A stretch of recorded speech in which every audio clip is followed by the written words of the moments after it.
자, 문제 풀겠습니다. 122쪽. 국가직 문제 풀겠습니다. 1번. 시대별 지방 행정제에 대한 설명으로 옳은 것은 그랬습니다. 통일신라. 촌의 행정은 촌주가 담당하였다. 이건 통일신라뿐만이 아니라 발해도 똑같습니다.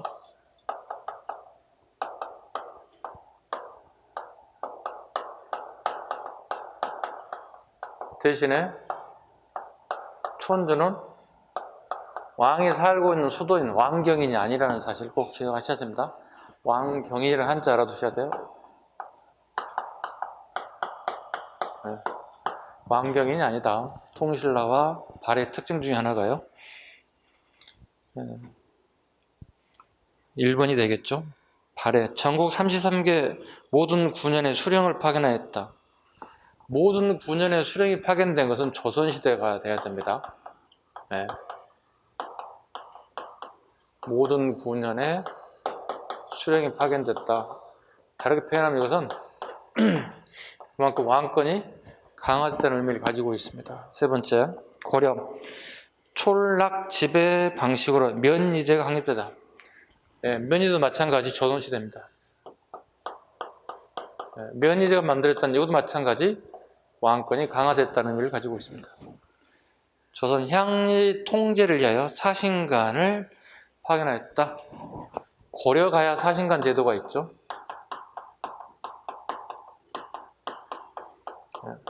고려 사신관 일종의 사신관은 인사권을 부여하게 되는 거죠. 인사권을 부여하게.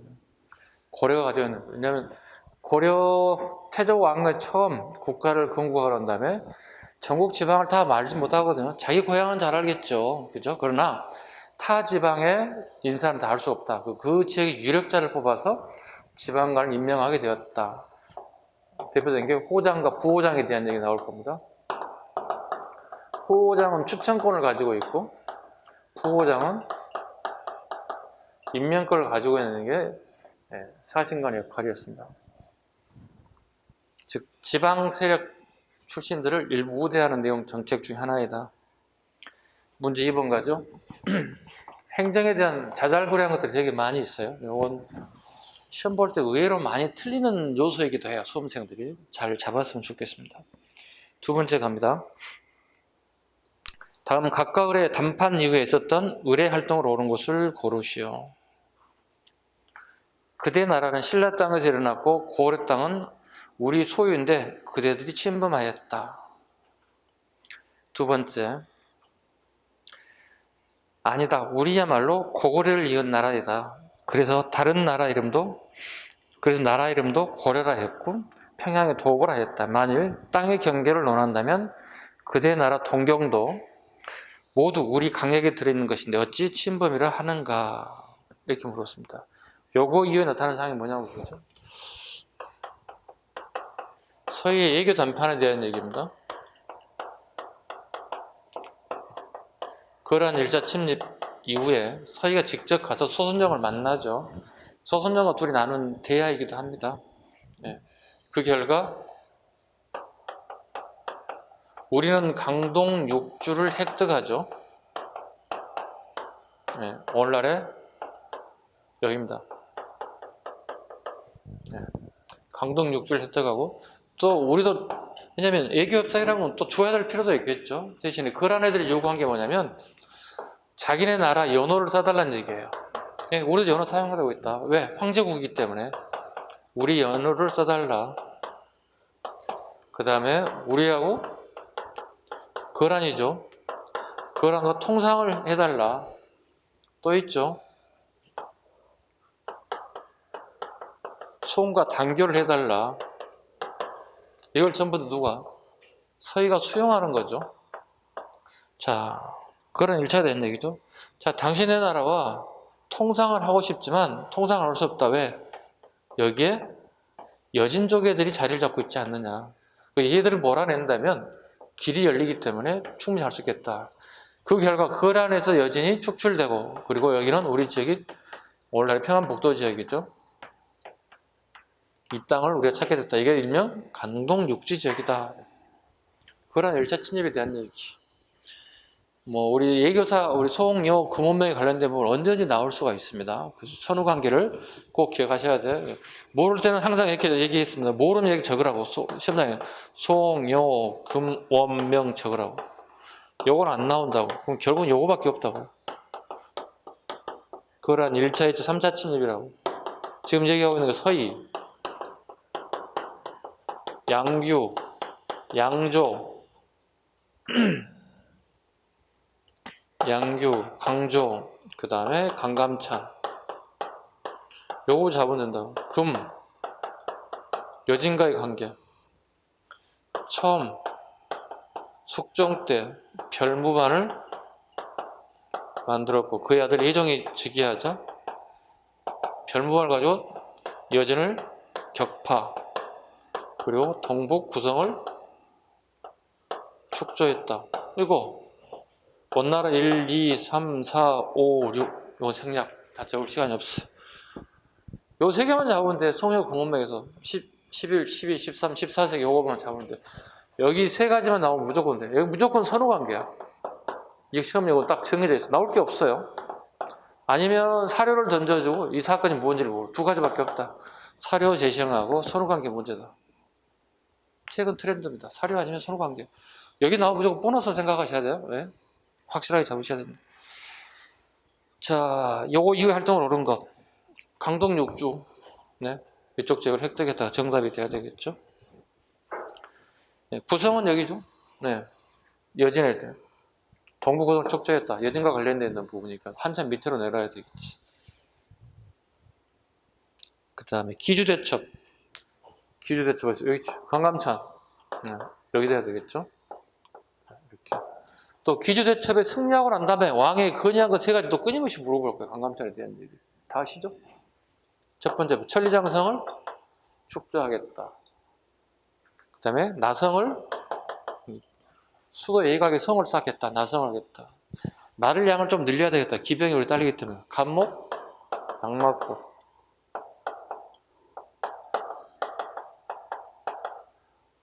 나성 축조, 천리장성. 지금까지 이게 가장 많이 나왔죠. 핵심이죠. 가장 많이 나온 포인트가 강감찬이 기주대첩 승리하는 다음에 왕에게 건의한 게 뭐냐 끊임없이 물어봤죠. 그 다음에 문제 3번으로 가죠. 바로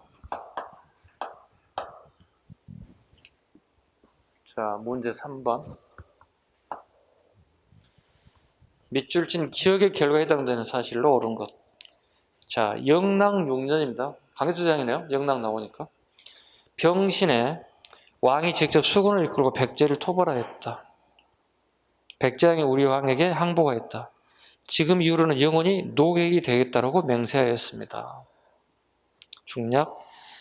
그 다음에 10년 경자에 왕이 노병과 기병 5만 명을 내려보냈습니다. 강제대장의 얘기는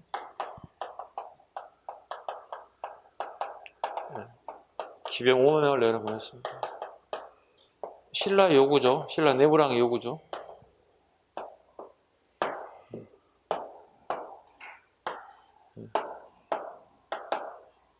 경주에 애구가 가득 찼다. 서기 400년에 대한 얘기. 강제대장하고 그 다음에 내무랑에 대한 얘기.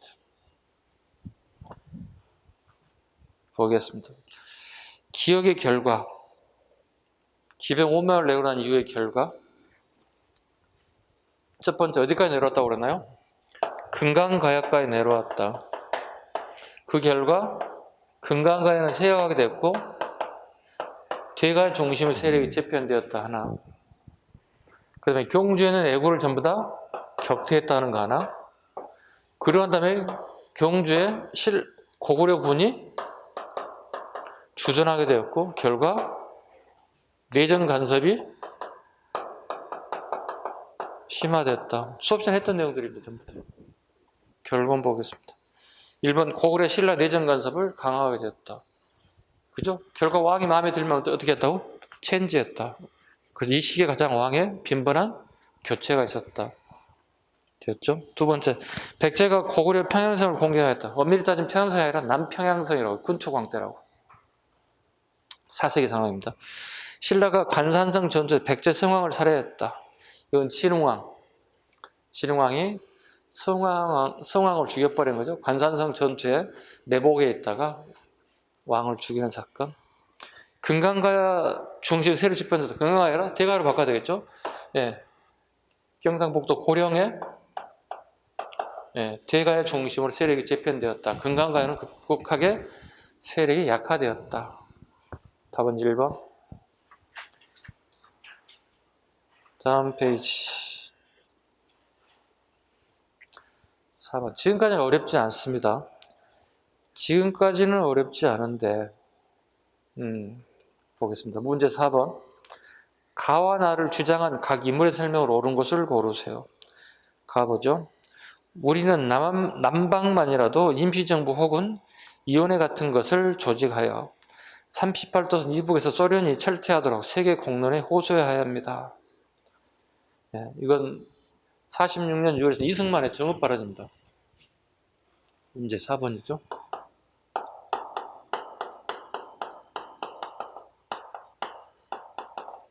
이승만의 정읍 발언이다. 두 번째, 나는 통일된 조국을 달성하려다가 38도선을 베고 쓰러질전정 일신의 구차한 한일을 위하여 단독정부를 세우는데 협력하지 않겠습니다. 김구 선생의 관련된 부분. 3천만 동포에게 고합니다. 이렇게 얘기한 거죠. 이게 나온 원인은 유엔 총회에 의해서 우리나라의 총선거가 결정됐죠. 그리고 임시 감시단 애들이 와 있죠. 와 있지만 얘들이 문제는 평양에 들어갈 수가 없었죠. 그 결과 유엔 총회에서 결정돼도 우리나라의 총선거는 실시되지 못하는 상황이 됐다고요. 그래서 문제 복잡해졌죠. 이때 이승만이 정읍에 가가지고 정읍에서 발언한 게 남한만이라도 단독선거를 해야 되지 않겠나, 이 문제가 터져 나온 거예요. 이게 되게 복잡한 문제이기도 합니다. 그 다음에 김구 선생이요. 사기매를 위해서 평양에 가죠.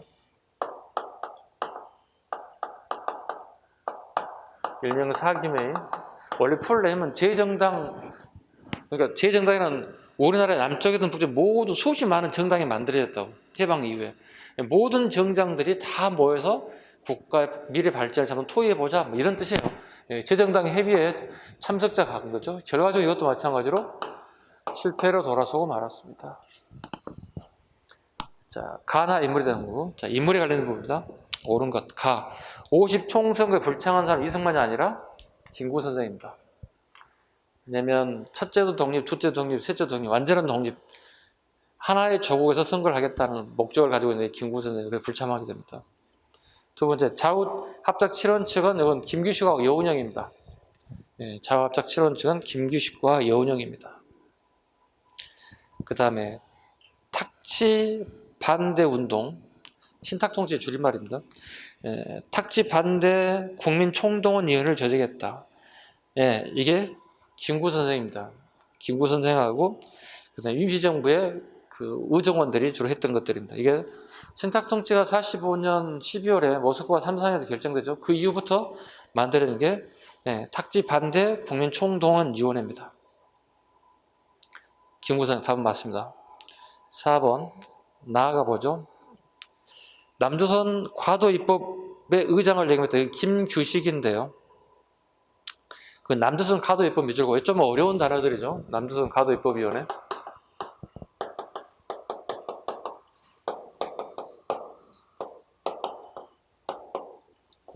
이런 단어들이 나오면 여기 여러분들 이제 난이도 좀 올라가죠.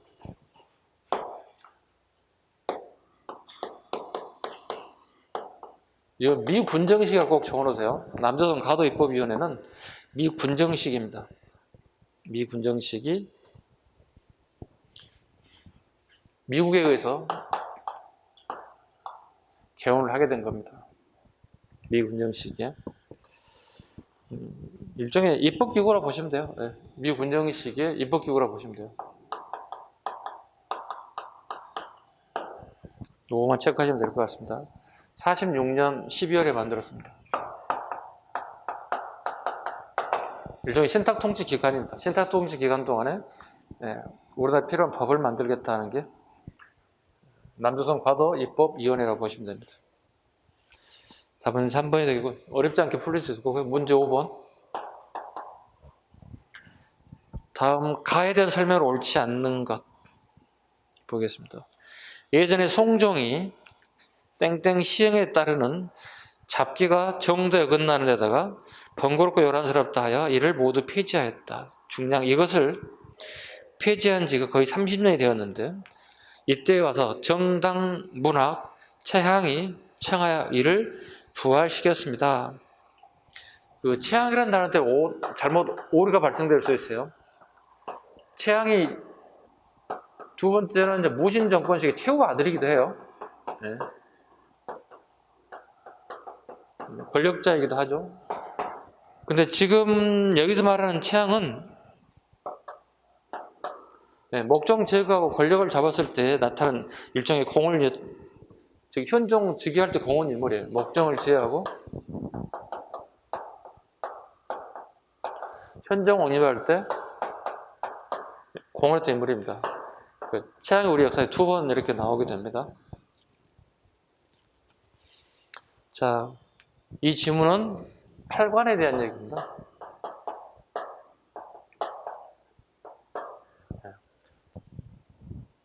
보죠. 옳지 않은 것. 팔관회가 했던 것들 국제 교류의 장이 되었다. 맞죠?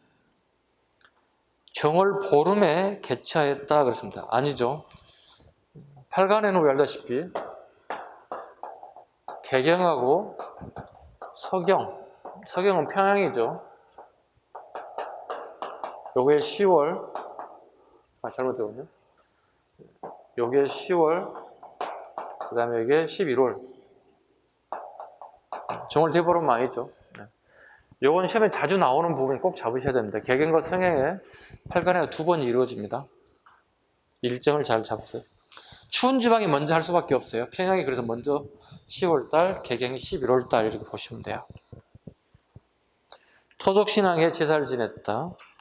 후녀십제에 시행할 것을 태조가 연등이와 팔관을 가감치 말라. 그래서 계속 내가 하던 정도 수준을 유지해달라 요구하죠. 답은 2번이 되겠습니다. 문제 6번.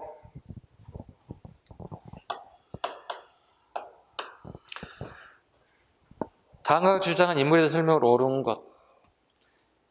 다른 하나이나 뇌물의 갈래는 만개나 된다.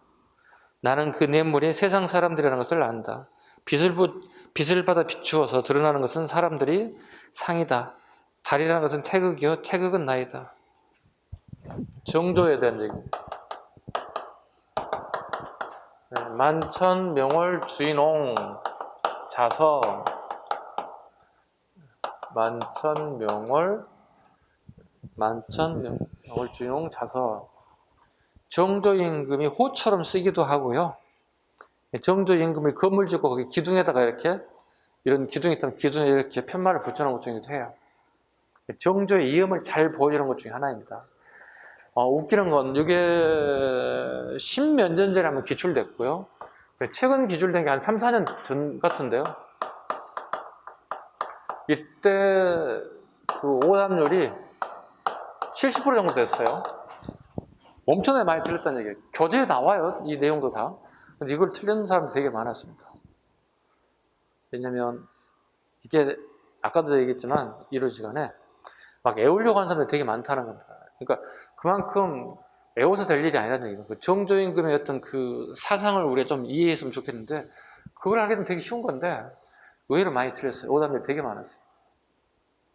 공부 잘한 친구도 많이 틀린 것 중에 하나가 이 내용입니다. 그럼 결과적으로 뭐야? 정조의 업적 고르라는 얘기잖아요. 자주 얘기합니다만 금년 시험에도 마찬가지예요. 영조나 정조가 하나 나올 거예요. 네, 영조, 정조 업적 하나 사료 던져주고 또 다음 달에 제가 이제 모의고사를 이렇게 만들었는데 어제도 모의고사를 만들어서 이제 벌써 보냈어요. 완성해서 보냈거든요. 편집해야 되니까. 또 만드는 것도 마찬가지예요. 정조에 대한 점 무조건 만들어낼 수밖에 없어요. 그동안 나오지 않았던 문제들도 만들어야 되기 때문에 되게 쉬운 작업은 아닌데 네. 또 나왔을 겁니다. 나중에 또 한번 봐보세요. 아, 이게 선생님이 이거 만들었구나. 자, 보겠습니다. 해동농서 서호수입니다. 서호수, 해동농서, 서호수. 되게 잘 나왔던 부분이죠. 서호수. 네, 이게 정조입니다.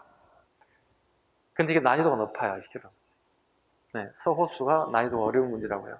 왜냐하면 이게 시험장 가게 되면 이게 영조인지 정조인지 생각 안 난단 말이에요. 분명히 책에는 나와 있는데 영조인가 정조인가 생각 안 난다는 거예요.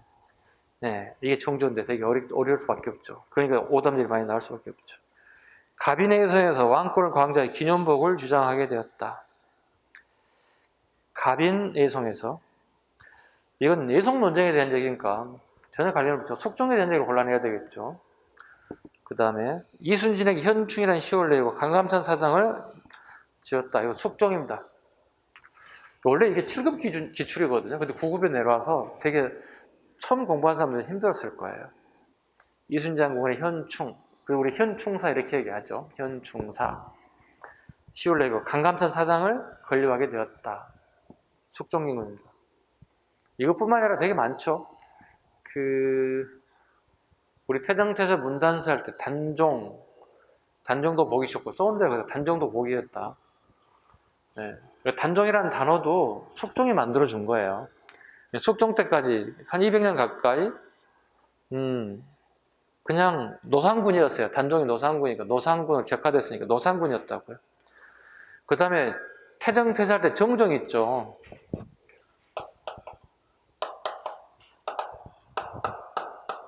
정종을 이렇게 공정대왕 이렇게 불렀다고요. 숙종 때 가서 정상적인 묘가 정정이 된 거예요. 그죠? 그 다음에 아까 노산군 단종이라는 묘를 다 숙종해 준 거예요. 전부 다 거기다 추가해버려. 그 내용에다 추가하면 돼. 이순신 현충, 강감찬 사당 지어주고 단종하고 정정도 묘를 제대로 준 첫 번째 왕이 숙종입니다. 왜냐면 예전에 정통성을 부인했거든요. 오랜 세월이 지났기 때문에 숙종 때 이런 걸 다 복원시켜줍니다. 뿐만이 아니라 또 있죠. 추가해보자면 기억나는 게 우리 소현세자 아시죠?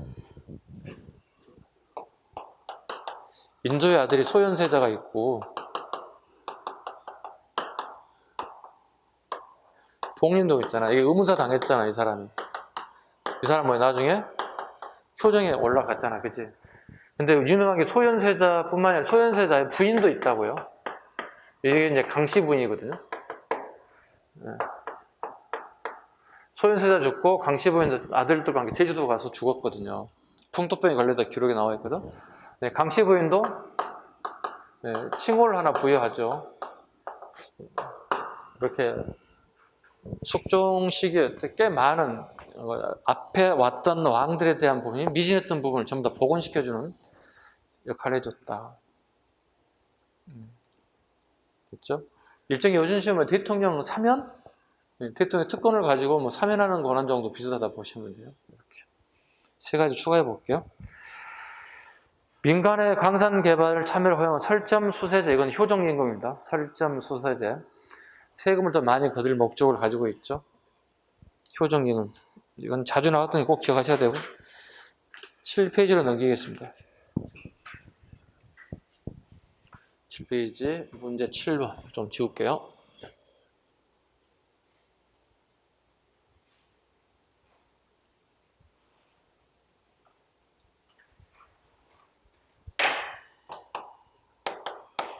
문제 7번 보겠습니다. 밑줄 국왕 제2기간에 있었던 일로 옳은 것은 지금 국왕께서 풍속을 바꾸는 데 뜻이 있으므로 신이 지극하신 뜻을 받들어 완악한 풍속을 고치고자 합니다. 중략 일윤행실도로 말하면 답이 나왔나요? 중종이죠. 오늘 이론 시간으로 잠깐 나왔죠. 일윤행실도. 자, 대답하세요. 무엇의 속편이라고 그랬죠? 세종 때 만들었던 삼강? 그렇지. 삼강행실도 속편격이다.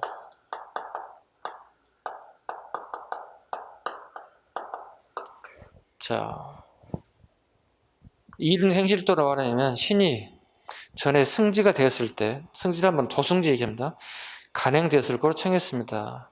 상강이 중요한 것은 아무리 어리석은 부부라도 모두 알고 있으나 부모 형제의 이륜에 이르러서는 평범한 사람들에게 제대로 모르는 경우가 많습니다. 그렇다면 이륜 행실도 중종도에 대한 얘기를 우리 선택적으로 골라낼 수 있으면 되겠습니다.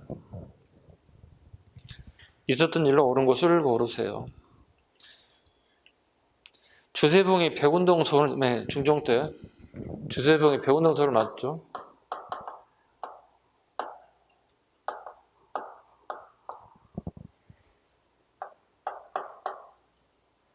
훗날 백운동 소원이 명칭이 바뀌죠. 이렇게 소수 소원으로 이 양식이 바뀌게 됩니다. 답은 1번이 되었고요. 김시습 2번입니다. 금오시나를 전설했다 관계였고요. 김시습은 우리 알다시피 생육신입니다. 생육신입니다. 생육신. 수양대군이 단정을 몰아내고 왕위를 찬탈하지 않습니까? 그죠? 세조 때 인물이죠. 세조 때 정치를 하지 않고 숨어버리죠. 그때 쓴 게 우리나라 최초의 한문 소설인 금오신화가 만들어지죠. 세 번째, 국조오레이가 편찬되고, 국조오레이는 뭐죠? 누구죠? 응? 송정이 다 아시잖아요. 알아야 되죠. 뭐가 나올지 몰라요. 만드는 목적은 뭐라 그랬죠? 국격을 높이는 거야, 낮추는 거예요? 높이는 거라고 그랬잖아요. 국조오레이가 편찬되었고, 동궁여지 승남이 만들어졌다. 밑줄 그었습니다. 동궁여지 승남. 일종의 인문지리서라고 봐야 되겠죠. 인문지리서. 동궁여지 승남이 만들어졌습니다. 동궁여지 승남은 뭐라 그럴까요? 이것도 성정이죠.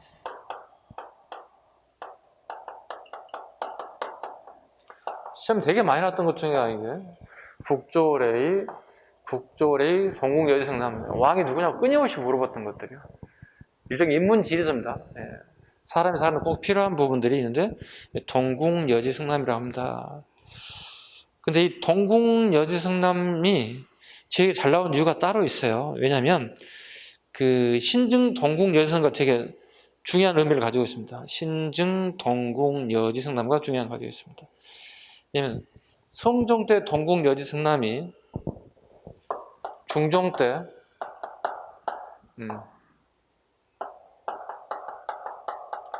신증 동궁여지승남으로 개편되죠. 이렇게 확대 개편됩니다. 동궁여지승남, 신증 동궁여지승남이 동궁여지승남으로 됐죠. 중종 때 만든 신증 동궁여지승남. 자, 업그레이드 반이죠. 그렇다면 또 있습니다. 신참팔도질이라는 게 있습니다. 이건 세종 때인데요.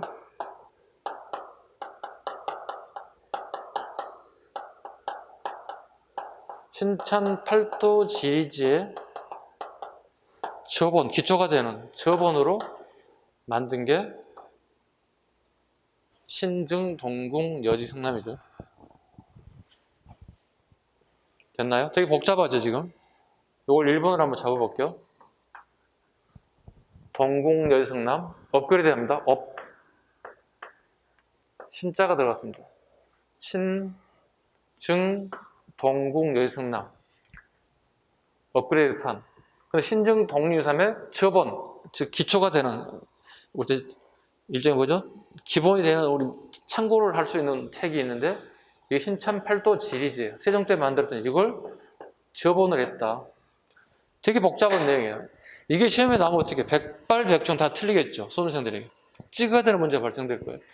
아마 오늘 하는 것 중에서 이 부분이 가장 난이도가 높지 않을까. 네. 요건 일단 적어 놓으시고 집에 가셔서 복습을 좀 해주시기 바랍니다. 되게 어려운 부분이기 때문에요. 그 다음에 4번 문화와 제도를 유교식으로 갖추게 하여 지편전을 세종장이니까 틀렸고요.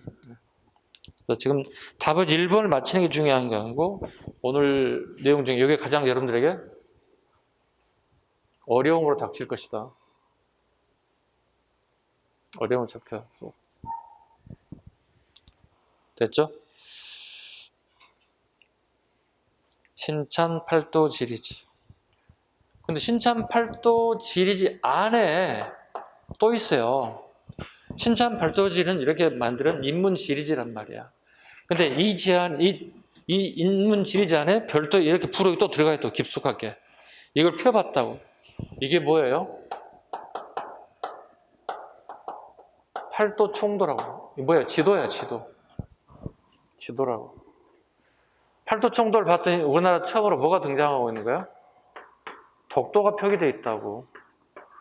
미치겠다, 그죠? 양이 막 늘어났죠? 양이 더 늘어났습니다.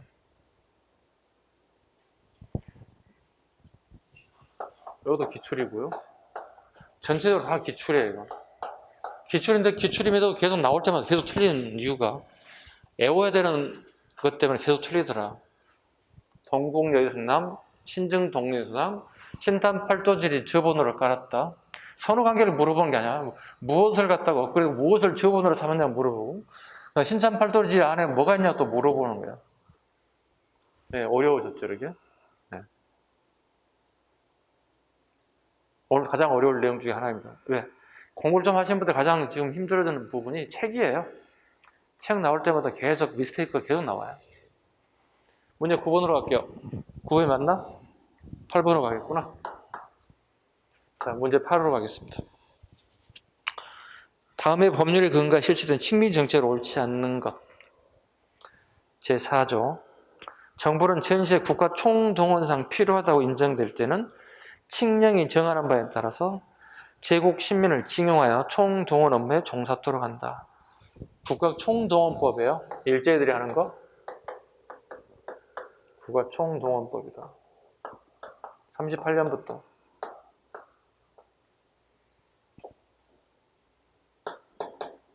이렇게. 자, 1931년에 중일전쟁에 승리합니다. 승리하는 나머지 이제 나아갈 전쟁이 뭐겠습니까? 41년에 있을 태평양 전쟁이 기다리고 있습니다. 37년에 중일전쟁에 승리하고 그 다음 이제 화하이 먹겠다는 거잖아요. 그러니까 어떻게 우리 대한민국의 모든 병력을 모든 걸 다 총동원할 수 있는 거예요. 국가 총동원법을 만든 거죠. 자, 옳지 않은 것. 물자 통제령을 공포하여 배급제를 확대하였다. 41년 물가 통제령. 이거 좀 어렵습니다. 1941년. 육군 특별 지원령을 제정해 지원병을 만들었다. 38년도 2월.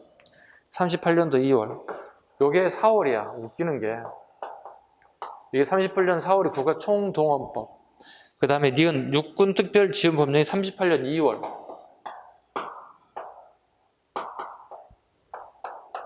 육군 특별 지원령. 2달 차이로 요거 차이를 아는지 물어봤어요. 이거 뭐예요? 난이도 기가 막히게 올라가는 문제예요. 오답 많이 나올 수밖에 없습니다. 38년 만에 외워가지고 틀렸다는 얘기죠. 국가총동원 38년 4월까지 외워야 된다는 상황이 되는 거거든요. 그래서 오답이 되게 많이 나온 거예요. 이것도 50% 이상이 나왔어요. 금속류 해수령을 제정하여 주요 군수물자를 공출하였다. 38년. 국민징역령을 공포해요. 39년부터 되게 난이도 올라가는 문제입니다. 7번은 문제를 선생님 어렵게 만든 거고 예문을 갖다 만든 거고 8번은 문제 자체가 어려웠다. 난이도 조절력입니다. 100점 안 주려고 하는 작전입니다. 9번 가식에 해당되는 사실로 옳은 것. 방금 안핵사 이영태의 보고에 따르면 죄인들이 대다수 도망치는 바람에 조사지 뭐했다. 일단 동화경을 눈치챌 수 있어요. 안핵사라는 단어가 나왔기 때문에 이영태라는 사람을 알았으니까요. 이 식에 해당되는 사실로 옳은 것은 그랬습니다. 자, 보겠습니다. 우리 가장 먼저 우리 알아야 게 우리 고부 밀란이 처음 터져 나오죠. 1894년 1월 달에요.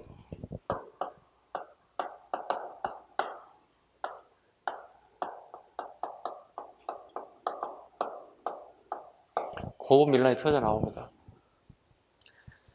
누구의 형포입니까? 고부군수?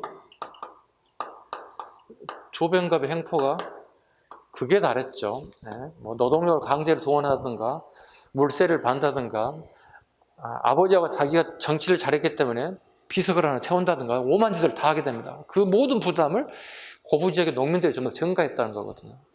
네. 그래서 이용태라는 사람이 파견된 거죠. 이용태가 파견되었다. 새로 부임한 박군수가 이제 왔음에도 불구하고 박원명이 새롭게 오죠. 박군수가 이 농민들의 요구사항을 전부 다 이 사람이 수용한다고요. 여기서 끝나면 해결이 간단했어요.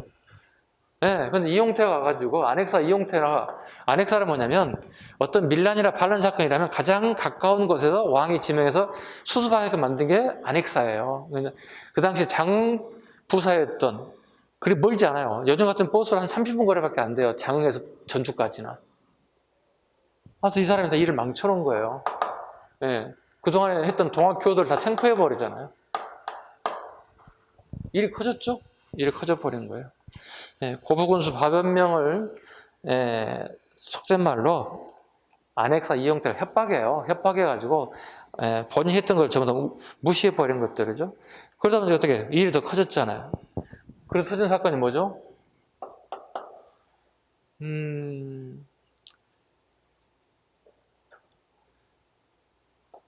전봉준이 봉기하게 됩니다. 이걸 백산봉기라고 합니다. 백산봉기에 이루어지죠. 전봉준의 백산봉기. 그래서 4대 강령이 발표되죠. 그러니까 우리 동학군만 가지고는 힘이 부족하다. 농민 여러분들 많이 우리에게 협조해 줬으면 좋겠다. 의외로 많은 사람들 왔다. 4대 강령 시험에 너무 많이 나왔죠, 지금까지. 다 까먹어도 하나만 기억하라고 그랬지, 하나만. 동학 농민들이 키우고 있는 가축 있잖아요. 이거 잡아먹지 말로 얘기하잖아요. 유일하게 부수입으로 올 수 있는 게 가축이거든요. 닭이라든가 돼지 이거거든요. 제발 이거 잡아먹지 말라. 꼭 같은 농민들이기 때문에. 네, 4대 강령이 나옵니다. 고부관리. 그 다음에 이제 첫 번째 전투 향토현에서 처음으로 전라도 강군을 격파하죠. 엄청난 거죠. 전라도 강군을 격파했으니까. 이런 순서를 끊임없이 물어볼 거거든, 동학에는. 아시겠죠? 황토현 성령을 한다면 어디로 가나요, 이제? 오늘날에 전라북도에서, 현재는 남도 북도가 구분되어 있죠. 예전에는 구분되어 있지 않았잖아요. 그래서 전라북도에서 이제 전라남도로 넘어가는 거예요. 여기까지는 전라북도라면 전라북도로 넘어가기 시작하는 거예요. 예. 요게 이제, 첫 번째 나온 게 영광, 무안 쭉 가볼게요. 그 다음에 장선까지 가보죠. 장선에 그 유명한 뭐가 되죠? 예, 황룡산 전투가 벌어지죠. 이때 전봉준이 지휘하죠. 승리하나요? 실패하나요? 승리하죠. 신무기 장태 등장하고 그 다음에 전주 와서 전주성을 점령하게 되잖아요. 그죠? 그리고 어떻게 해요? 전주성을 점령하자 정부에서 청나라에게 원군을 요청한다고요. 청이 오면 누구도 와야 돼요? 일본도 와야 되잖아요. 네. 일본 애들이 여기 인천항으로, 청군은 저기 아산만으로 통해서 오잖아요. 네. 그러고 난 다음에 뭘 내겠죠? 전주 하약을 맺죠. 정부군도 일부의 군대를 끌어서 백성을 죽여야 되는 상황이 되는 거예요. 이건 말이 안 되는 거죠. 자기 능력이 부족하면 우리가 안 되겠네. 협상을 해야 되잖아요. 근데 외부에서 군을 끌어들여서 제간다는 건 말이 안 되는 거고. 전주 하약을 5월 달에, 3월 맺게 되었다. 더 이상 퇴로가 없어요. 여기밖에 없어요. 그러고 난 다음에 이제 정부군과 우리나라에서 서로 하나씩 필요한 게 있죠. 직강수하고 교정청을 만듭니다. 이게 5월, 이게 6월, 이건 정부에 만드는 것은 각 지방에다가 만드는 게 직강서죠. 왜? 일종의 뭐죠? 자치기구죠. 네. 잘 하던 것들이 어떻게 이제 6월 21일, 6월 23일, 6월 25일 네, 큰 사건이 터지죠. 예를 들면 궁청갑 사건이 터집니다. 경복궁은 기습점령합니다. 일본 애들이. 청일전쟁이 터집니다. 그 다음에 갑오개혁 이틀 간격으로 일본 애들이 우리 정치를 뺏어가기 시작하죠. 지금까지 가장 많이 나온 게 요거죠. 3년 전에. 최근 재작년, 작년에 나온 게 요거 이후입니다. 예. 논산해명이 먼저 나왔죠. 이게 1894년 10월이에요. 이게 선호하게 물어보는 거야.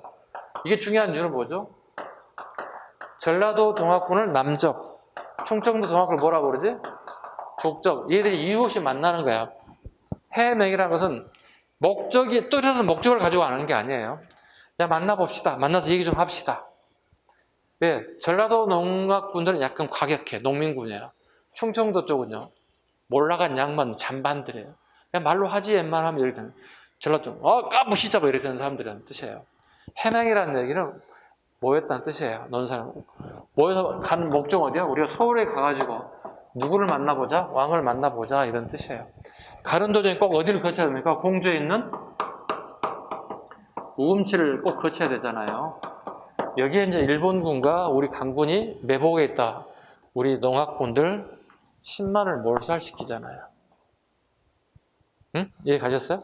이게 선후 과정들이에요. 이게 매년 나와요. 아마 여러분들 시험에 나오면 되게 행운이라고 봐야 될 것 같은데요. 나오게 된다면 행운이에요. 보너스 문제니까. 다 맞추러 주는 문제니까. 동학의 선후관계를 한번 정리해 봤습니다. 자, 문제를 한번 볼게요. 가보겠습니다. 안엑사가 이용태 다음에 나타나는 것. 자, 논산에서 남북한 동학을 적결할 때 이거 한참 뒤잖아. 10월 달이잖아. 한참 뒤로 가야 되겠지. 두 번째, 우금치에서 동학군 일본군가, 이것도 마찬가지야. 10월, 11월 한참 뒤로 가야 되겠지. 그 다음에 동학교도가 궁궐 앞에서 교조 신호는 동 이건 1년 전 얘기야. 93년 얘기야. 지금 현재 벌어진 건 94년이잖아. 예. 동학교도가 궁궐 앞에서 신호를 주자는 건 93년 얘기, 복합상수 얘기, 초기 얘기. 백산에서 전부홍진이 부고감일. 백산 보은 게 어디 있어? 아까 적었는데? 백산 보은 게 어디 있냐? 여기 있네. 네. 여기 들어가야 되겠네. 답은 몇 번이야 그러면? 답은 4번이 돼야 되겠네. 그러니까 4번을 보러도 뭐야? 1, 2, 3번을 알게 되면 전체적인 맥락에서 4번을 찾아낼 수 있습니다. 한 페이지 넘겨보겠습니다. 문제 10번. 자, 좀 지울게.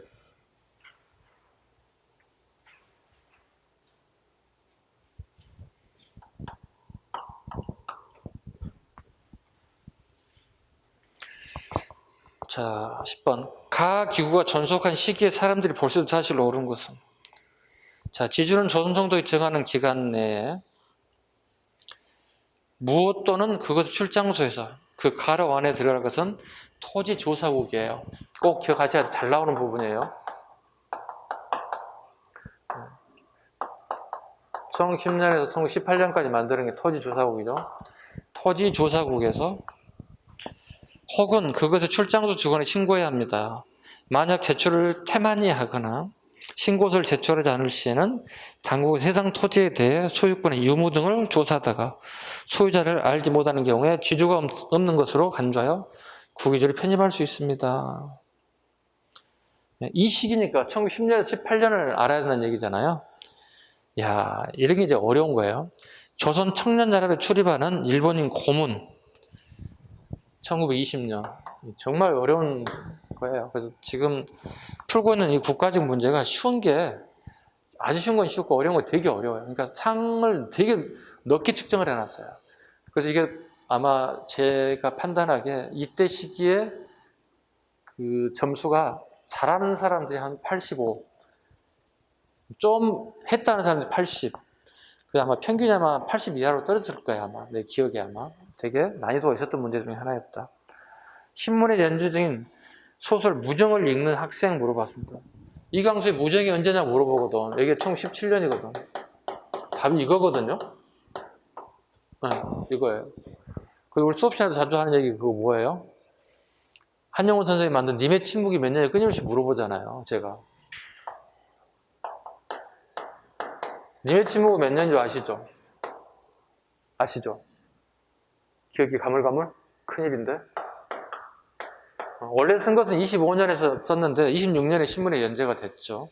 그래서 26년으로 보는 게 맞죠. 거기 쓴 게 문제가 아니라 출판으로 나온 게 연도가 중요하니까. 그럼 요거 시험에 잘 나오겠지. 네, 이강수의 무정이든 한영훈 선생의 님의 침묵이든 이건 어쩔 수 없는 연도는 암기되어 있는 상황입니다. 어쩔 수가 없습니다. 이게 이제 출제하는 선생님들이 난이도 조절용으로 쓰는 거예요. 네, 별로 저는 쌤 별로 좋아하지 않습니다. 네, 사건 던져주고 이 안에 들어가는 연도를 물어보는 거잖아요. 연도를 외우지 못하면 틀리는 거잖아요. 되게 선생님이 싫어하는 문제입니다. 제 선생님 스타일의 문제는 아닙니다. 그 다음에 3번 연초 전매 제도에 따라 조합법에 따라 추매에 따라 이건 문제를 풀 수 있었을 거예요 아마 여러분들이 저하고 전매제가 1910년대에 실패합니다. 1번 1차에 실패합니다. 1920년 초 21년 되면 재실시가 된다고요. 담배에 대한 얘기입니다. 인삼도 있고 여기는 보시면 담배, 인삼 뭐 이런 것들이 포함되거든요. 이런 건 성공해요. 근데 우리 알다시피 담배는 실패했거든요. 그래서 21년에 다시 한번 재실시하게 됐다. 그래서 이건 유추에서 충분히 풀어낼 수 있었어요. 그런데 먼저 중요했던 거 뭐죠? 일단 이게 암기가 안 돼 있으면 문제 자체가 완전히 다 엉클어지는 거예요. 토지조사기, 우리가 토지조사사업은 1912년에서 18년까지예요. 토지조사업을 하기 전에 2년 전에 만든 게 토지조사고요. 이게 이제 일본에 대한 치밀함이거든요. 2년 전에 이미 부처를 만들어 놨다고요. 4번 의열단에 가입하는 신흥무관학교 출신 청년들. 의열단 뭐죠? 의열단은 우리가 1919년에 만듭니다. 이건 충분히 풀 수 있어요. 김원봉, 그 다음에 윤세주 등이 만주, 즉 간도에서 만들었습니다. 만든 것은 간도에서 만들었고 관내로 내려오게 되는 겁니다. 이건 연도 충분히 우리가 열심히 해서 알 수 있어요. 의열단이 만든 시기 1919년입니다. 됐죠? 난이도 최상에 대한 문제입니다. 그 다음에 문제 11번 가겠습니다. 난이도 상. 11번 밑줄 친 이 지도에 대한 설명을 옳지 않는 것. 뭐처럼 난이도를 되게 낮춰줬네요. 1402년 제작된 이 지도는 조선 학자들에 제작된 세계 지도이다. 권근의 글에 의하면 중국에 수입한 성교 강피도와 혼일 강유도를 기초로 하고 우리나라와 일본의 지도를 합해서 제작했다고 합니다. 이게 이제 혼일 강리 역대 지도이죠. 혼일 강리 역대 국도 지도. 혼낸 사람 태종 임금입니다. 그렇다면 이 지도는 설명 옳지 않는 것. 유럽과 아프리카까지 대륙까지 유럽과 아프리카 대륙까지 묘사했다. 단 거기에 아메리카는 X 적어야 돼. 아메리고 베스코지 콜럼부스가 발견했던 아메리카 대륙은 아직 여기에 들어가 있지 않다. 꼭 알아야 할 게 아메리카 대륙 일종의 미국이죠. 미국, 멕시코 뭐 이런 지역이죠. 요 지역은 혼일 강력도 지대에 포함되지 않았다. 아직 콜럼부스가 발견되기 전이기 때문에 여기에 들어갈 수 없었다는 것. 그 다음에 중국이 세계 중심이라는 중화사상이 반영되었다. 네, 이게 이제 중국에서 다시 재편집해서 만든 거니까 중화사상이다 보니까 중화사상은 어떤 걸 통해 지도를 통해서 알 수 있습니까? 어떻게 지도의 중화사상을 알 수 있습니까?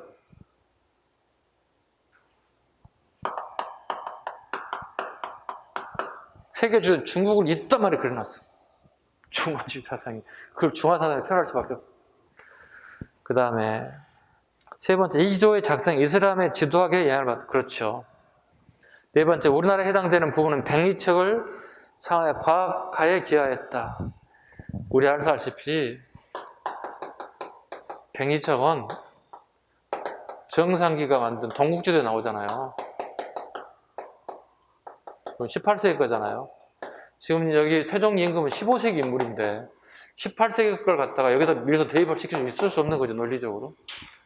백리척의 정상기 동국지도를 대충 시대를 알게 되면 문제를 쉽게 풀 수 있죠. 그렇잖아요. 네. 15세기 사람들이 미사일을 발포할 때 이렇게 하면 안 맞는 똑같은 논리잖아요. 네. 백리척을 사용한 18세기 때는 이건 15세기 때는 가당치 않습니다. 답은 4번이 되겠습니다. 문제 12번. 다음, 왕의 제의가 있어서 사실 옳은 것. 소판, 김음돌, 파진찬, 흥원, 대하찬, 진공 등의 반란. 알만한 사람이 누구예요? 김음돌이죠. 김음돌 반란사가 기본적으로 신문학에 대한 얘기가 나와야 되겠죠.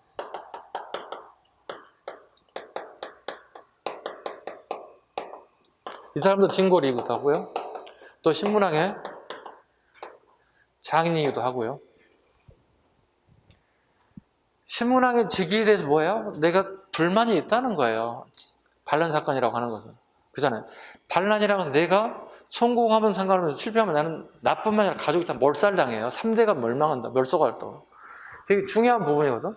신문왕이 즉위했을 때 김음돌은 어떤 반란을, 어떤 불만이 있었다는 얘기가 되는 거거든요. 즉 권력에 대한 불만이겠죠. 두 번째, 왕 9년 달구벌로 서울 옮기려 실전하지 못했다. 달구벌은 오늘날에 어딘지 아시죠? 이런 시간 했던 것들이죠. 오늘날에 대우광역시입니다. 신문학에 대한 얘기를 선택지 골라내겠습니다. 사방에 우역을 설치했다. 우역, 소지양입니다. 소지 마리과입니다.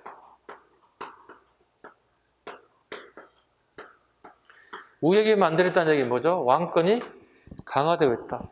행정소와 행정문서가 빠른 속도로 지방에까지 도달할 수 있게 만든 게 우역이었다.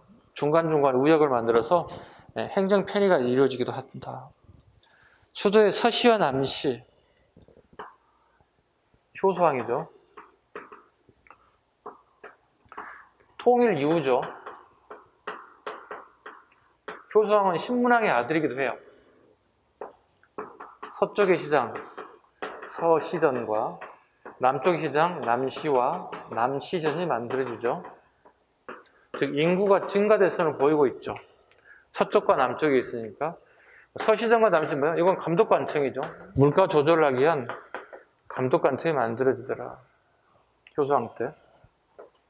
됐죠? 네. 그 다음에 국학을 설치 유교를, 답은 3번이 되겠죠. 신문왕. 관료에게 지급하는 노급을 폐지했다. 이건 신문왕이 아니라 경도왕이 돼야 되겠죠. 네, 경도왕입니다. 신라 월급제도는 다 아시죠? 복습하는 의미에서 해드리겠습니다. 크게 몇 가지로 구분합니까? 상대, 중대, 하대. 상대, 중대, 하대를 구분합니다. 상대를 뭘 줬나 공무원들에게? 노급과 시급이 있죠. 노급은 공무원들에게 추적권을 지급하는 것. 생산량에 내 월급 몫으로 가져가는 것. 시급은 전쟁에 공을 센 전공자 또는 귀족들, 왕족에게 주는 것. 품위 유지비. 중종대 갑니다. 중기에 갑니다. 중대. 이제 모해랑 이후를 보는 겁니다. 자, 노급이 어떻게 될까 물어보는 거예요. 관료전이 먼저 지급될까요? 노급이 먼저 폐지될까요? 관료전이 먼저 지급됐기 때문에 노급을 폐지하는 겁니다. 관록입니다. 이거 손해관계 물어볼 수 있어요. 아셨죠? 네, 관료전이 지급됐기 때문에 노급이 폐지됐다. 그러니까 새로운 월급 제도가 만들어지기 때문에 구제도를 없애졌다는 뜻이 되겠죠. 근데 웃기게 다 하게 되면 어떻게 경도왕식에 노급이 다시 부활되고 그 다음에 관료전이 폐지되기 시작하죠. 다르게 표현하면 뭐죠? 하대는 신권이 강화되고 있고, 여기는 왕권이 강화되고 있는 모습을 비추고 있다. 월급 하나만 가지고도 충분히 문제를 풀어볼 수 있다. 답은 3번이 되겠습니다. 문제 13번으로 넘길게요.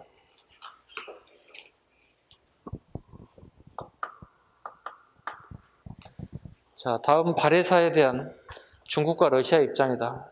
한국사 입장에서 이를 반박하는 증거로 적절한 것은 중국 소수민족의 지역의 분리 독립의식을 약화시키려고 국가라기보다는 당나라 왕조에 예속된 지방민족 정권 차원에서 보았다. 러시아, 중국 문화보다는 중앙아시아, 남부 시베리아 영향을 강조하여 러시아 역사에 편입시키려 하였다. 그러니까 중국이나 러시아에 반박할 수 있는 우리 역사관이 뭐가 있냐고 물어보는 겁니다. 네, 중국 애들은 뭐 동북공정 얘기하고 동쪽에 생되고 멸망된 모든 나라를 저는 중국의 소수 국가로 보고 있다는 거예요.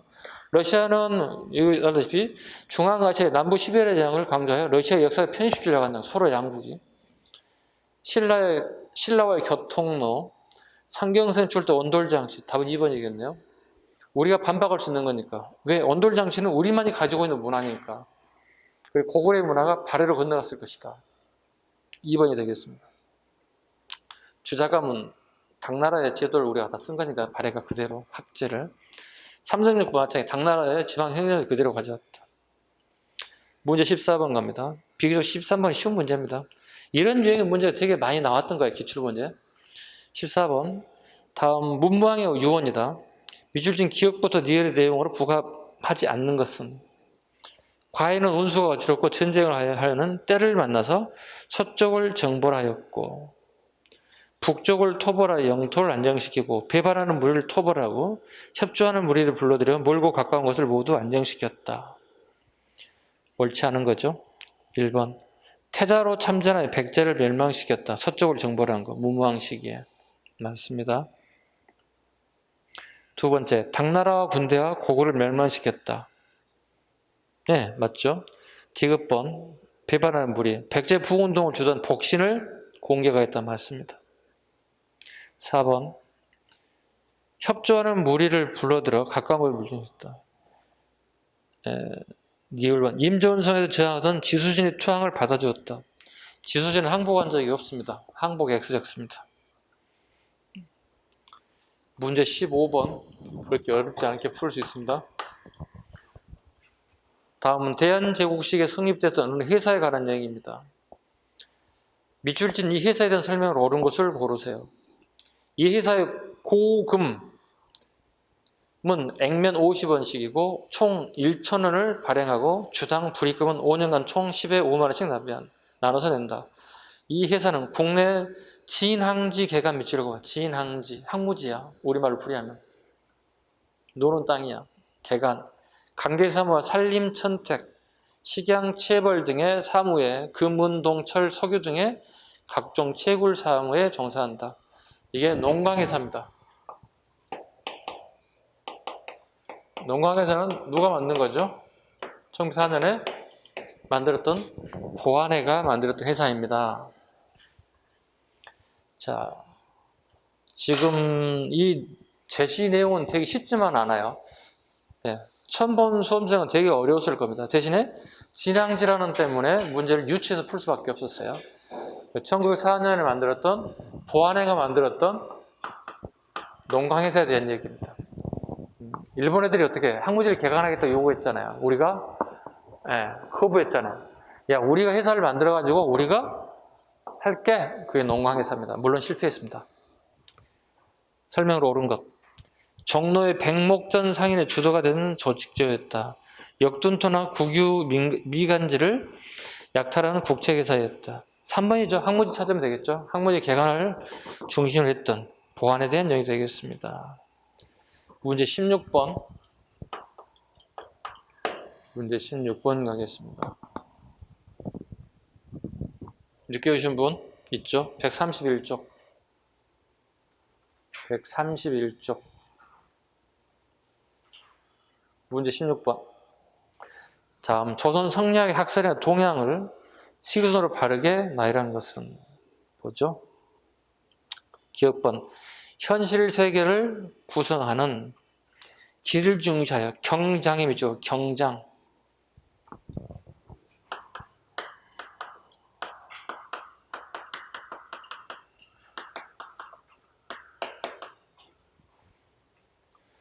율곡이의 주장한 내용입니다. 율곡이의 경장론입니다. 1번 질문은 자, 봐봐. 나라를 창업한 거 어려워요. 그죠? 수성 지키는 거 더 어려워요. 근데 지금 현재 16세기 들어서 나라가 많이 부패하기 시작해요. 그래서 경장이란 말은 개혁이란 말이야. 이걸 주장한 인물이에요. 심수반의 율곡 이이가 주장하는 경장론입니다. 경장론입니다. 대한민국도 마찬가지 아닐까 생각해봐. 대한민국을 어렵게 창업했죠. 그죠? 48년에. 그리고 지금 현재 수성하고 있죠. 수성하고 있습니다. 언젠가 우리 사회가 부패할 수가 있겠죠. 뭐 지금 부패했는지 앞으로 10년, 100년 뒤 부패할지 잘 모르겠지만 판단 기준이 다르겠죠. 언젠가 우리도 이걸 주장할 때가 오겠죠. 우리 다 뜯어 고쳐야 됩니다. 이럴 때 너무 썩었습니다. 이때 생각하시겠다. 율곡 이의의 경장론을 생각하면 되겠죠. 심수반에 대한 경장론. 이건 7급의 기출 나온 문제를 떠나 있습니다. 9급에 내려보냈습니다. 어때요, 지금 현재? 풀다 보니까. 어려운 문제는 전부 다 어디서 내려오는 것 같아요? 7급에서 나온 문제를 다 써먹고 있어요. 네. 그 7급, 9급을 우리가 다 기출을 풀어야 되는데 지금 하고 있는 9급 기출 중심 풀 수밖에 없어요. 왜? 여러분이 지금 현재 응시하는 게 전부 다 9급을 보는 친구들이기 때문에 그렇습니다. 선생님 7급을 어떻게 해야 됩니까? 이론 시간 해주잖아요. 이거 7급입니다. 9급입니다. 이렇게 하고 있잖아요. 오케이? 네. 그 다음에 제가 요즘 보고 있는 하프 모의고사 있잖아요. 하프 모의고사는 상당수가 9급과 7급 섞여서도 나옵니다. 7급 하프인데 이거 되게 어렵다. 이거 수준이 좀 높아졌네. 선생님 7급 정도까지 수준을 내고 있는가 보다. 그러한 다음에 시험장 가면 어떻게 7급, 9급이 구분이 안 돼. 여러분 다 9급인가 보다 다 풀 수 있는 거야. 나중에 봤더니 세수라는 선생님 내용을 봤더니 이거 7급 수준이었는데 내가 다 풀었나 봐. 미쳤나 봐. 풀 수 있어야 된다. 그 능력이 되게끔 실력 올리시라는 얘기입니다. 왜? 수험생은 시험장 가가지고 감독관님 7급 문제 나왔어요. 이렇게 해서 없다는 얘기입니다. 눈 꼼짝하지 않고 풀고 나와야 된다는 얘기야. 그런 상황이 안 되기 때문에. 7, 9급 관계없이 전부 다 나올 가능성이 있다 생각되는 건 다 풀어야 됩니다. 두 번째, 우주를 무한하고 영원한 기로 보는 태허설. 서경덕입니다. 태허설, 16세기 중엽입니다. 좀 빨라요. 누구보다, 이보다는 빠른 사람이죠. 왜? 이가 서경덕의 주 기론을 바톤 터치 하잖아요. 오케이? 오늘 배웠잖아요.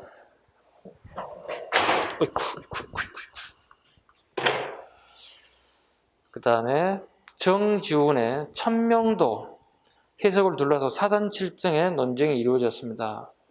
사전칠정 논쟁.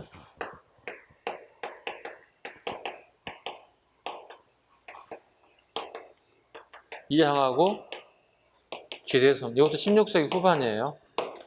16세기 후반이요. 아까 얘기했다시피 율곡 2는 뭐였죠? 사전칠정 논쟁에서 뭐였습니까?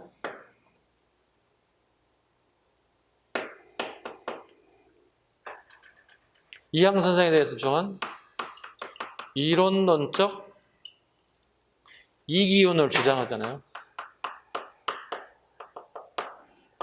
이걸 누가 가져다 써먹죠? 기대승이. 그 이항 선생과 기대승이 서로 편집글을 통해 싸우잖아요. 이론론적 이기론은 이후에 들어가야 된다고, 사전칠정 논쟁이. 왜? 이걸 보고 기대승이 나는 기대승이 요거 이익을 가져갑니다 라는 거거든. 자, 봅니다. 기대승이 스승의 중요한 게 뭐였죠? 이익이 공방설. 이항의 유연성을 보이죠? 이익이 호발설. 그래, 네 내용을 내가 수용할게. 결국은 이렇게 다 내려왔나요?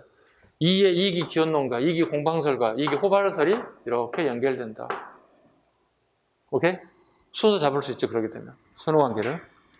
1번, 향약 보급운동과 함께 일상에서 실천 윤리가 담긴 소학을 되게 중요하게 생각했다. 네, 조광조죠. 조광조라는 인물 15세기 말에서 그것도 16세기 초 인물로 보거든요. 그 서론관계를 본다면 어떻게? 제일 앞에 가야 할 내용이죠. 니을, 니은, 디귿, 기억. 답은 3번이 돼야 되겠죠. 잡을 수 있죠? 오늘 일부 했던 내용들이 좀 유추하는 문제가 되고요. 시험장 가서는 유추하고 뭐 생각할 시간이 없어요. 이런 유형의 패턴의 문제를 한 번쯤은 다뤄보시는 게 좋습니다. 비슷비슷한 연도니까요. 되게 디테일한 부분을 물어보고 있습니다. 페이지 넘기시죠. 17번 가죠. 일제강점기 조선인의 생활 모습으로 옳지 않은 것은 도시각에 토막촌에 빈민이 살았다. 빈민들입니다. 토막촌. 그 천막이에요. 쉽게 천막 생활하는 거예요. 말 그대로 토막촌은. 아주 빈민들이 사는 것들입니다. 번화가에서 최신 유행의 모던 골과 모던 보이. 제가 오늘 수업을 하러 오는데 엄청 춥잖아요. 여성분들이 미니스커트에다가 구두 하나 신고 서 있는 모습을 봤어요. 그래서 선생님도 딸이 있다 보니까 걱정돼 죽겠더라고. 이 아가씨가 되게 폼은 잡고 나는데 얼마나 추울까. 그런데 추워하는 모습이 전혀 없더군요. 도대체 저 인간하고 나랑 무슨 차이가 있는가. 역시 청춘은 좋구나. 네. 오. 자, 무슨 얘기 하려고 하냐면 일제강점기에도 노는 애들 놀아요. 그러니까 모던 보이, 모던 걸은 그 당시 유행한 패션 옷을 입고 구두를 신고 여성은 힐을 신고 그다음에 여기에 모자를 쓰고 네.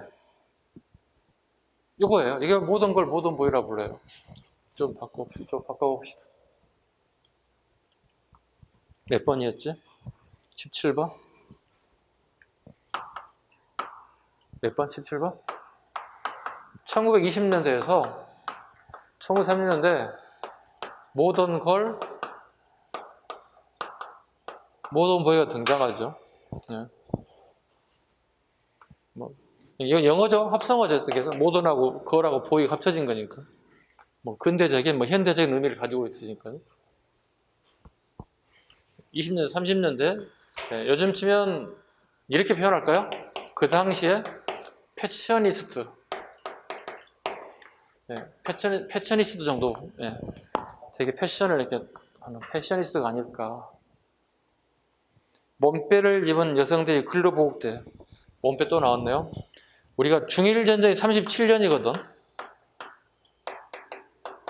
중일전쟁 이후부터 여성들이 몸빼 바지, 남성들이 국민복을 입죠. 편안한 복식을 통해서 노동에 동원시키는 모습들입니다. 중일전쟁이니까 37년 이후 또는 38년, 39년, 40년 다 맞아. 이것은 상관없어. 크게 보셔도 돼. 그 다음에 상류층의 한식 주택을 2층으로 개량한 영단주택. 영단주택은 노동자들을 위한 주택이에요. 빈민가에 보급한 주택입니다. 영단주택은. 상류층이 아닙니다. 노동자들을 위한 주택. 노동자들의 집들을 해결할 방법으로 만들어졌습니다. 선생님이 한때 여기 살았는데요. 지금도 여기 물레동에 가면 영등포검대기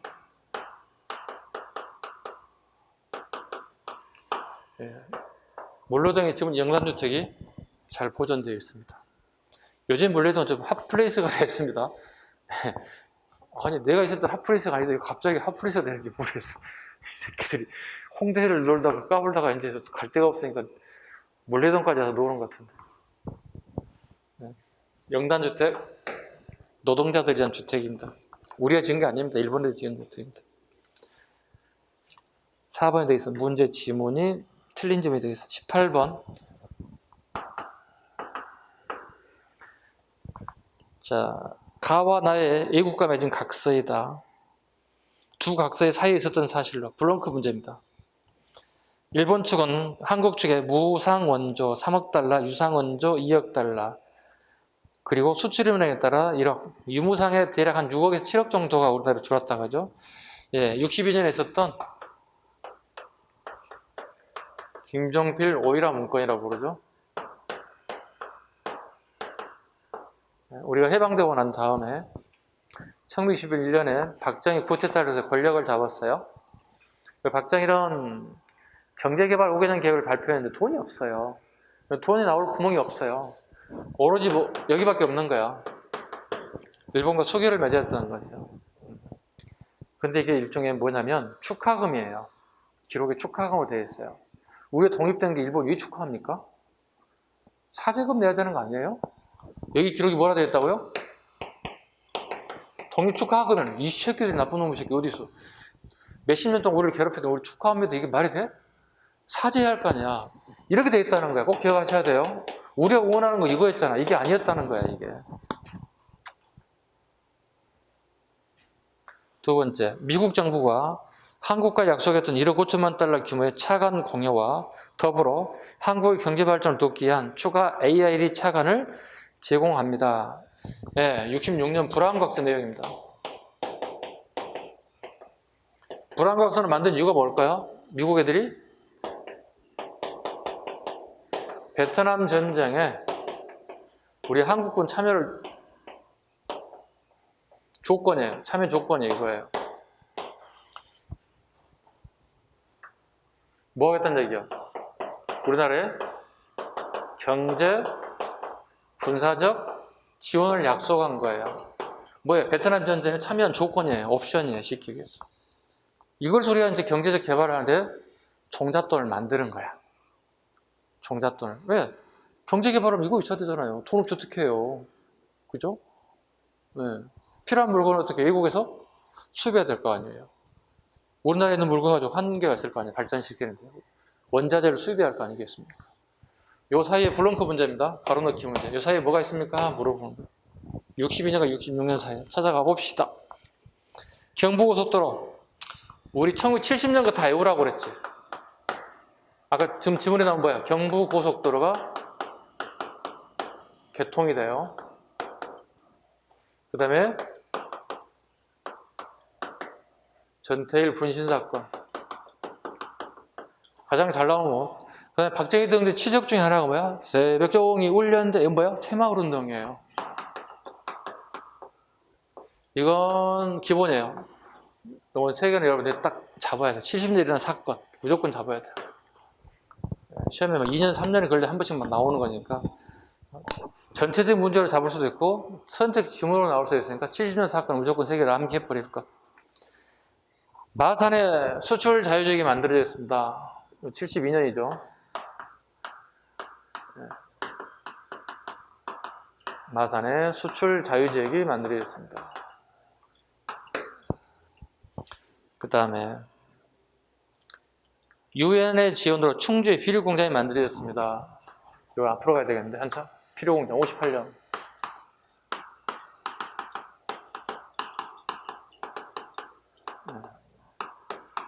유엔의 지원 이렇게. 세 번째, 국가기관사의 울산 정유 공장이 가동되었습니다. 64년. 아이, 사이 내야 되는데. 할 수 없다. 울산 정유 공장. 어때요? 문제는 쉬운데 지문들이 올라가니까 그게 난이도가 올라간 거야. 그래서 이 시험이 되게 어려운 시험 문제라는 거야. 아까 그래서 잘해야 75, 80 나온다고. 공부 잘한 친구들이. 되게 오답이 많이 나올 수밖에 없는 문제다. 통상 우리가 알 수 있는 게 이 정도를 되게 많이 알죠. 근데 부가적으로 위에 것과 아래 것 다 알았는 얘기예요. 아, 선생님 문제 풀이하면 어떻게 공부할 양이 범위가 줄어드는데 강의 늘어나네요. 어쩔 수 없어요. 예. 근데 이게 나중에 이해하게 되면, 혹시 암기하게 되면 그 이후부터는 좁혀졌다고 생각하시면 돼요. 그 사이에 들어가지 않는 것은 그러니까 뭐예요? 네. 문제 풀렸죠? 3번에 64년에 울산 정유공장. 네, 울산의 정유공장이 여기 들어가야 됩니다. 되게 문제가 어렵습니다. 쉬운 문제가 아닙니다. 절대적으로. 지문은 짧지만 되게 어려운 문제죠. 19번. 다음 고려시대 진화의 시다. 이거 되게 쉬운 건데 오답률이 엄청나게 높게 나왔어요. 진화하고 동시대 활용했던 인물이 누구냐고 물어본 거야. 이규보야. 친구가 누구냐고 물어본 거야. 진화의 시다. 이 시인과 교류를 통해 자부심을 구한 인물의 작품은 누구냐. 서쪽 송나라는 이미 기울고 북쪽 오랑캐는 아직 잠자고 있네. 앉아서 문명의 아침을 기다려라. 하늘의 동쪽에 태양이 떠오르리라. 예, 진화의 시입니다. 이규보의 동국이 삼국지 내에 있는 동명한 편을 골라내는 문제입니다. 답은 2번. 김부식, 이승유, 삼국지 이 정도는 다 알 수 있어요. 근데 문제 자체가 어려웠던 거예요. 수험생 입장에서. 선생님이 할 때는 서비스 문제 1초 만에 풀 수 있는 문제. 자, 문제 20번. 다음 해 견문 기록을 식이손으로 바르게 나열한 것. 자, 기억본 표해록. 표해록. 야, 이것도 쉬운 문제는 아닌데. 1488년인데 설명을 다 해놨는데 송종 때입니다. 우리 책에 나오지 않는 거예요. 7급에 나오는 기초를 다 뽑아냈었어요. 표해록. 열하일기 1780년 박지원. 열하일기 정도 다 알 거고요. 종조식이니까. 서유 견문록 6일준 1895년 6일준. 네, 미국의 영선사로 파견됐다가 보빙사로 파견됐다가 6일준. 보빙사로 파견됐다가 유학 갔다가 네, 보고 들은 얘기를 기록했다. 6일준. 견문록이죠. 우리나라 최초에. 해동 제국기 1471년 신숙주 송종 때. 같은 송종이 두 개나 나와버렸잖아요. 이게 얼마나 어려운 쉬운 문제예요. 물론 답은 3번이긴 합니다만 이것도 되게 난이도가 높여놓은 거예요. 그래서 아까 얘기했잖아요. 공부 잘하는 친구들이 잘 맞아야 70점, 75점 해당되는 문제였다고. 공부 좀 했다는 애들도 5개, 6개 틀렸을 거라고 보는 거거든요. 되게 난이도가 높여서 그래서 이때 시험에 공부 잘하는 애들이 맥시멈 80일 거라 모든 사람이 그렇게 평가를 했죠. 선생님들께서. 저도 마찬가지였습니다. 네.